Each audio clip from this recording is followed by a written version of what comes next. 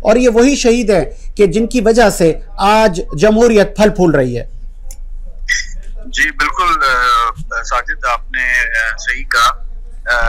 ये एक ऐसा सानिया है जिसको आज तक पाकिस्तान पीपल्स पार्टी के वर्कर्स और मैं समझता हूँ कि पूरे कराची के लोग और बिलखुसूस जिनकी जमहूरियत के लिए कुर्बानियां हैं, सबको ये वाकया आज तक जो है वो एक दिलखराश वाकये की हैसियत से याद रहता है। और इनकी जो कुर्बानियां थी उस दौर में जाहिर आपको पता है जमहूरियत का एक ट्रांजिशनल प्रोसेस चल रहा था, जिसमें मोहतरमा शहीद मोहतरमा बेनजीर भुट्टो पाकिस्तान आई थी और उनका एक विजन था, वो जमहूरियत को रिवाइव करना चाह रही थी। और उनके जो एक उनका जो एक जमहूरियत के लिए कुर्बानियां थी, उसको देखते हुए लोगों ने जो है वो एक बहुत बड़ा एक हुजूम जो है वो 18 अक्टूबर को उनको रिसीव करने भी आया। और वहाँ पे जिस तरह लोग थे, मेरे ख्याल में तारीखी जो है वो एक प्रोग्राम था जिसमें लोगों ने शिरकत की।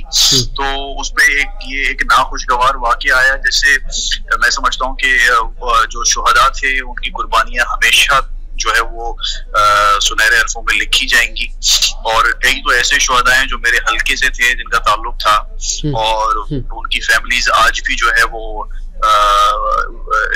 पाकिस्तान पीपल्स पार्टी के साथ जुड़ी हुई हैं, और उनके बच्चे जो है वो आज पाकिस्तान पीपल्स पार्टी में कहीं ना कहीं उनको जो है वो कहीं किसी पोजीशन पे किसी ओहदे पे जो है वो है। तो वो मोहब्बत वो जो एक सोच है वो नस्ल बढ़ती जा रही है, क्योंकि आपको पता है जमहूरियत एक जो मोहतरमा शहीद बेनजीर भुट्टो ने जिस तरह उसको रिवाइव किया था, आज जमहूरियत मैच्योर होती जा रही है। आज जमहूरियत जो है वो तमाम जमातों में भी आप देख सकते हैं कि उनको भी अंदाजा हो रहा है कि जमहूरियत ही बेहतरीन इंतकाम है और जमहूरियत के जरिए ही हम आवाम की खिदमत कर सकते हैं। ठीक है, बहुत शुक्रिया आपके कीमती वक्त का।